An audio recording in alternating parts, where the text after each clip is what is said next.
Despierto escuchando agujas caer. Te encuentro sonriente tejiendo en crochet todas las ilusiones de aquella niñez.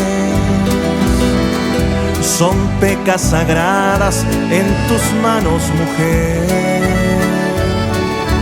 Con esa entereza, señora virtud, desatas consejos llenitos de amor. Cuál bello mensaje de aquel moralejo. Ella besebe, ella cuida que se me ve. Juanita González de Arecaya, de los campos limpios a la capital. Ricardo Brugada y Barrio Trinidad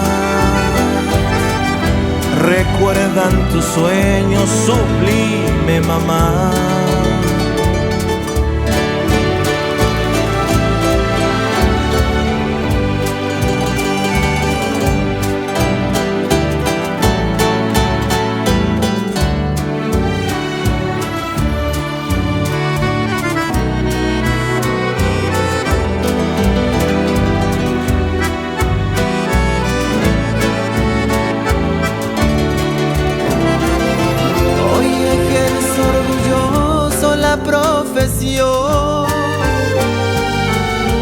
Pues tú me heredaste el don de soñar. Con esa paciencia, señora virtud, consuela mi mundo, tus brazos, Jesús.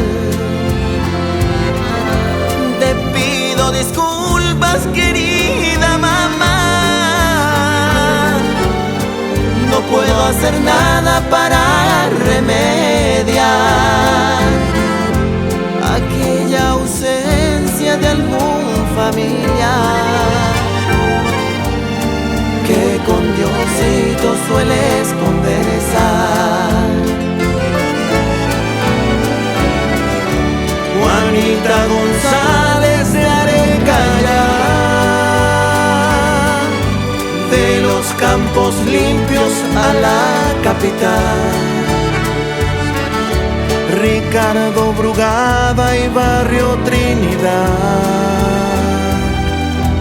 recuerdan tus sueños, sublime mamá.